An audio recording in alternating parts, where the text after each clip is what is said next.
বিটিএসের সদস্য হিসেবে বিশ্বজুড়ে পরিচিতি পেয়েছেন দক্ষিণ কোরিয়ার তরুণ গায়ক সুগা। সুর আর ফ্যাশনে বাংলাদেশের তরুণ প্রজন্মের কাছে পাকাপোক্তভাবে জায়গা করে নিয়েছেন এই তরুণ গায়ক। তবে এবার সেই সব ভক্তদের জন্য রয়েছে দুঃসংবাদ। পুলিশি জিজ্ঞাসাবাদের মুখে এই গায়ক। মদ্যপ অবস্থায় স্কুটার চালানোর অভিযোগে বিটিএস তারকা সুগাকে জিজ্ঞাসাবাদ করবে দক্ষিণ কোরিয়ার পুলিশ। সোমবার দ্য ন্যাশনাল পুলিশ এজেন্সির নিয়মিত সংবাদ সম্মেলনে এ তথ্য জানানো হয়েছে। দ্য গার্ডিয়ানের এক প্রতিবেদন থেকে জানা যায়, গত ৬ আগস্ট হান্নামের বাড়ি থেকে বৈদ্যুতিক স্কুটার নিয়ে বেরিয়েছিলেন ৩১ বছর বয়সী এই তারকা। পরে স্কুটার থেকে পড়ে যান তিনি। পরবর্তীতে সুগার রক্ত পরীক্ষা করে নির্ধারিত মাত্রার চেয়েও বেশি অ্যালকোহল পাওয়া যায়।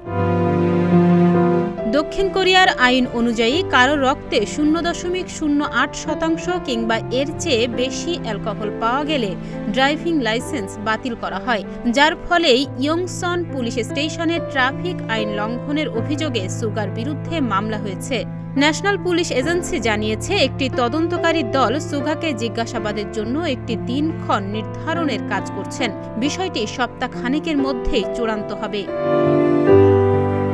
এদিকে ভারতীয় গণমাধ্যম টাইমস অব ইন্ডিয়া লিখেছে, আইনি বিষয়ের অংশ হিসেবে সুগাকে জিজ্ঞাসাবাদের জন্য তলব করা হবে বলে আশা করা হচ্ছে। একজন পুলিশ কর্মকর্তা ব্যক্তিগতভাবে বিষয়টির দেখভাল করবেন। এদিকে বিতর্কিত এই ঘটনায় সামাজিক যোগাযোগ মাধ্যমে বেশ সমালোচনার মুখে পড়েছেন সুগা। ভক্তদের কাছে ক্ষমাও চেয়েছেন এই গায়ক। তবুও তাকে ঘিরে বিতর্কের যেন শেষ হচ্ছে না। তার এমন কর্মকাণ্ডে বিরক্তি প্রকাশ করেছেন অনেকেই। সম্প্রতি কোরিয়ান টিভি চ্যানেল কেবিএস জানিয়েছে, এ চ্যানেলে নিষিদ্ধ হতে পারেন সুগা। পুলিশের তদন্তে দোষী প্রমাণিত হলে চূড়ান্ত সিদ্ধান্ত নিতে পারে চ্যানেলটি। ডেস্ক রিপোর্ট, প্রতিদিনের বাংলাদেশ।